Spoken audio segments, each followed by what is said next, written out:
宋兰恢复神智以后，带着众人去了义庄。他们在那里见到了真正的小星辰，一袭白衣，眼蒙白布，静静地躺在棺木里，尸身一点变化也没有，看得出来被人保护得很好。作为一具神志清晰的凶尸来说，大概最悲哀的就是没有表情。宋兰没了舌头，她连亲口说出“不怪你”3个字的权利都被剥夺，面无表情的黑衣道长满眼悲苦，一身哀痛，最后连滴泪都流不出来。知道了几人之间恩怨纠葛，魏无羡唏嘘不已，叹了句：“恩多怨多，谁是谁非，又如何能说清呢？终究是道不同罢了。”将小星辰的尸身安葬后，宋兰与众人告别，背着双华和符雪，孤身离去。傅双华、行事路、一同星辰、除魔奸邪。至于小星辰和阿金的残魂，魏无羡没给他，因为他要带回幽冥府，说不定还有转世轮回的法子。怀着济世之心，一尘不染地来到这灼灼尘世，却落了个跌落尘埃魂散九霄的结局。这世间是真让人……魏无羡在蓝忘机看过来时，默默地将绝望2个字收了回去。出了驿城，一群少年在路旁难过万分地烧着纸，有以一个名叫子珍的少年哭得最为大声，为那个无辜枉命的小姑娘悲痛惋惜。阿金姑娘太惨了，呜，我的阿金姑娘。魏无羡好笑地看了一会儿，转身想到跟在身后的温宁，顿时拍了一下额头，暗道怎么把温宁给忘了。不自在地往蓝忘机身边挪了2步，魏无羡悻悻地开口：“蓝湛，可能有点过分，但还是想借你避尘一用。”蓝忘机冷飕飕地扫了一眼温宁，默默地把剑递给了他。温宁打了个哆嗦，觉得蓝二公子的眼神好可怕，想到当初在金陵台自己失手打伤了那么多蓝氏弟子，又愧疚地低下头。谢了。魏无羡接过剑拔出，扬手挥洒间，便将温宁身上的锁魂链悉数斩断，收剑归鞘，替温宁整理了一下衣角，满意道：“这下看着顺眼多了。”蓝忘机的神色更冷了，魏无羡还剑给他，也只是沉默着伸手接过，一双浅色的眸子不悦地看着他，就差没在脸上写着“我不高兴”4个大字。偏生他又不开口，只是抿唇不语。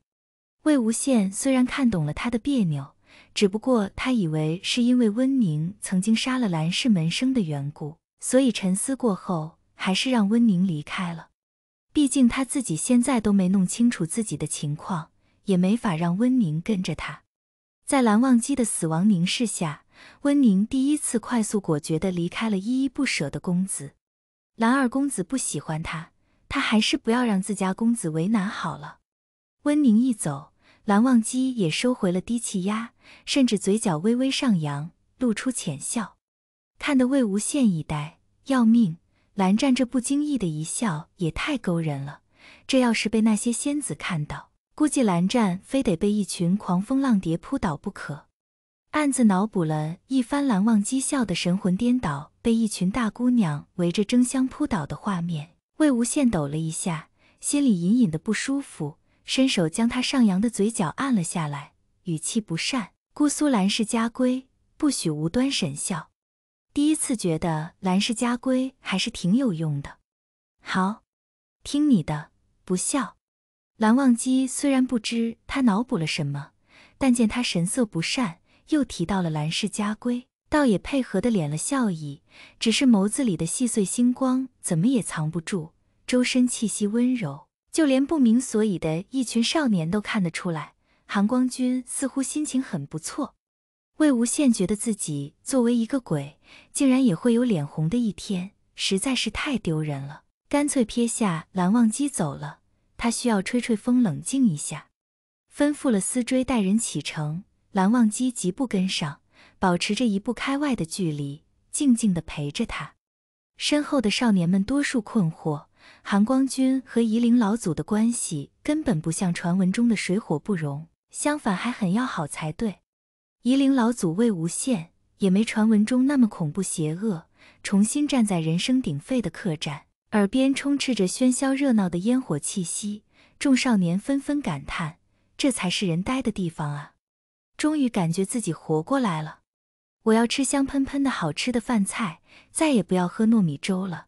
这话一出，引得大家纷纷点头表示，这辈子喝一次就够了。可见那碗糯米粥的荼毒性有多强。魏无羡忍不住嘀咕，味道还是挺不错的，分明是你们不懂得品尝。不小心听到他这句话的蓝景怡抖了抖身子，道：这么独特的品味，还是你自己留着吧，我们就不需要懂了。一群少年在大堂351桌落了座，蓝忘机则带着魏无羡上了2楼雅间。好不容易能歇下来，魏无羡整个人趴在桌子上不动弹，蓝忘机在他身后关了门，走到他身边坐下，柔声道：可是累了？懒懒地应了一声，魏无羡直接合眼，不知不觉地睡了过去。雅间里有工人暂时歇息的软榻，蓝忘机将人抱到榻上放好，坐在他旁边看着。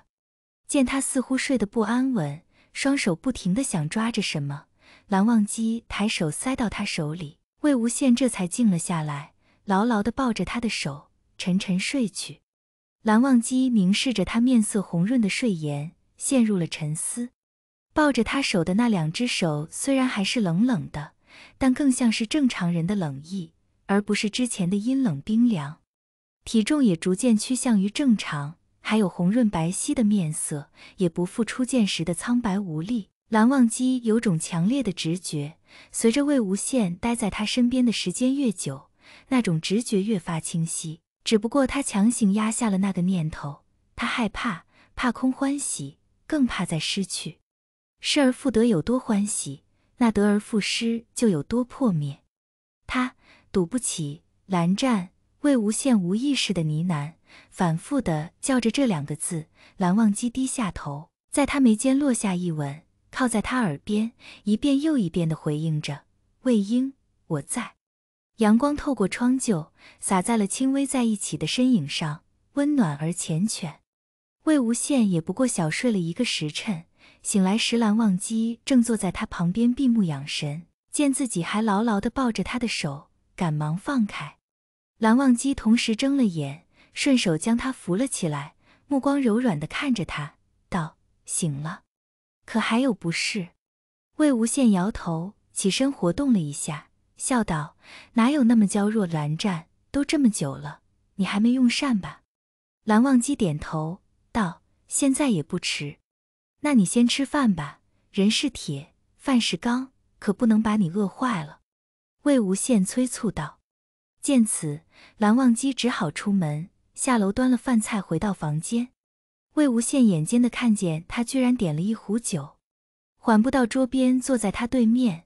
魏无羡取笑道：蓝湛，让你叔父知道，又该心绞痛了。不过你这酒，该不会是为我点的吧？蓝忘机停下筷子，咽下口中食物，方才点头嗯了一声。魏无羡的笑僵在了脸上，眼睑低垂，叹道：蓝湛啊蓝湛，你这人真的是什么呢？好还是不好？魏无羡只觉得心中酸胀，一时心绪难言。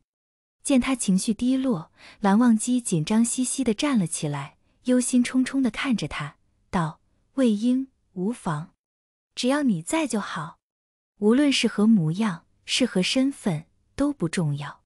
那我不能喝，你替我喝一杯如何？魏无羡敛了神思，将人按回座位，开口缓和气氛。好。魏无羡倒没想到他当真答应，一时怔住。似是为了向他证明，蓝忘机取杯倒酒，一饮而尽，动作行云流水，一气呵成。蓝老先生对不起。魏无羡深觉对不住蓝启人，但是转念一想，这是在外面，也不算破禁，只不过依照蓝忘机的古板，多半回去以后会自罚抄书的。蓝湛，你其实不必。话说到一半，便被蓝忘机咚的一声打断了，是头磕在桌子上的声音。蓝湛，蓝湛。魏无羡试着叫了2声，见他没应，伸手将他的头抬了起来，只见他闭着眼，仿若入睡一般。顿时哭笑不得。蓝湛这是睡着了，没想到居然是个一杯倒，就这酒量，难怪姑苏蓝氏禁酒。无奈地将人扶到榻上放平，替他脱了鞋子，刚起身，便看到蓝忘机也睁眼坐了起来。蓝湛，你醒了？魏无羡看向他，不确定地问道。蓝忘机摇头道：我没醉。得，还醉着？人家都是先醉后睡，他反而先睡后醉。那你坐着，我去打水给你擦擦脸。蓝忘机乖乖点头，目光一直粘在他身上，随着他的走动转动着。魏无羡拧了帕子过来递给他，蓝忘机只是抬着脸没动。你是让我给你擦？魏无羡失笑。蓝忘机不说话也不动，叹了口气，动作轻柔地替他擦拭了脸，又拉过他的手，将他手指一一擦净。将帕子放好，又问道：你要喝水吗？蓝忘机点头。魏无羡又去给他倒了杯水，蓝忘机只是微微张着口，看着他。得，喝水也要我喂了。将杯子凑到他嘴边，小心地抬着喂他喝完，又给他擦了擦嘴角，转身去放杯子。蓝忘机见他走，也起身跟了过去。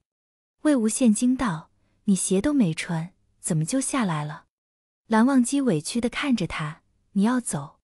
无奈地将人拉了回去，坐到榻上，道：我不走。你骗我。蓝忘机更委屈，难过道：我每次都看着你走，拉不住，也找不到。心仿佛被狠狠地揪了一下，疼得魏无羡大口的吸气。原来自己每次离开，都让他这么难过吗？我以为没人在意呀。魏无羡喃喃低语，没人在意他的死活，也没人在意他的来去，更没人在意他这个人。以为没人在意，所以他自己也不在意而已。